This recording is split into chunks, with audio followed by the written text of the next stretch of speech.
And now moving to Greenland, the Danish autonomous territory is facing renewed pressure from Washington as President Donald Trump intensifies his push to annex the island.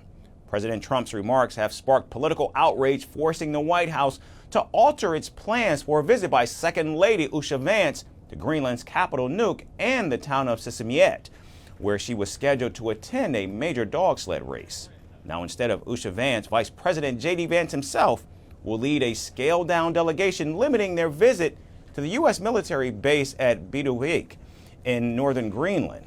Meanwhile, it's not confirmed whether National Security Advisor Michael Waltz and Energy Secretary Chris Wright, who were originally set to accompany her, will still be visiting the island.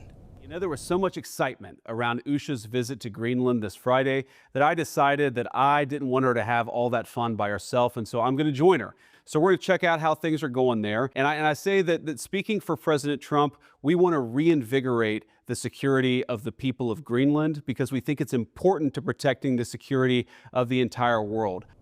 Now, even though Donald Trump had earlier claimed that the visit to Greenland was about friendliness and not provocation, the president has not hidden his intentions. In fact, he's made clear that Greenland is a priority for the U.S. to boost its national and international security. We need Greenland for national security and international security. So I think we'll go as far as we have to go. We need Greenland, and the world needs us to have Greenland, including Denmark. Denmark has to have us have Greenland. And, you know, we'll see what happens. But if we don't have Greenland, we can't have great international security. And when asked about Greenlandic resistance, the commander-in-chief dismissed their opposition, saying, quote, whether they wish to become Americans or not is secondary, end quote. Now, the president's remarks have only heightened his tensions with Denmark, which is also a close NATO ally. Denmark's prime minister has commended Greenlanders for standing their ground, warning that Washington's push for control is far from over. She also acknowledged that Denmark had not done enough to strengthen its Arctic defenses and pledged to increase military investment in the region. My reaction to the American visit is several things. Firstly, this cannot be seen independently of the statements and reports we have heard from the American side. Secondly, this is clearly not a visit that is about what Greenland needs or what Greenland wants from visits from the outside now. President Trump is serious, and he is serious he wants Greenland. Therefore, it cannot be seen independently of anything else.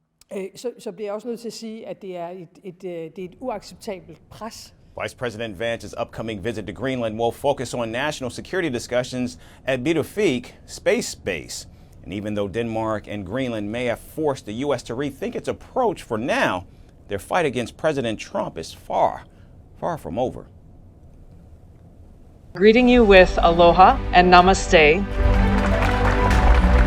I love India. Presence, occupation of a territory by another country pertains to India, what we saw in Kashmir. How do you see Trump's America? Yes, the current administration behaves differently from the previous administration.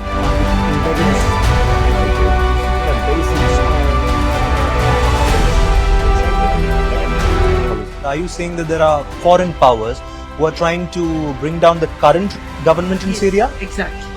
Iran, maybe Russia too. Prime Minister Modi committed to South-South, cooperation.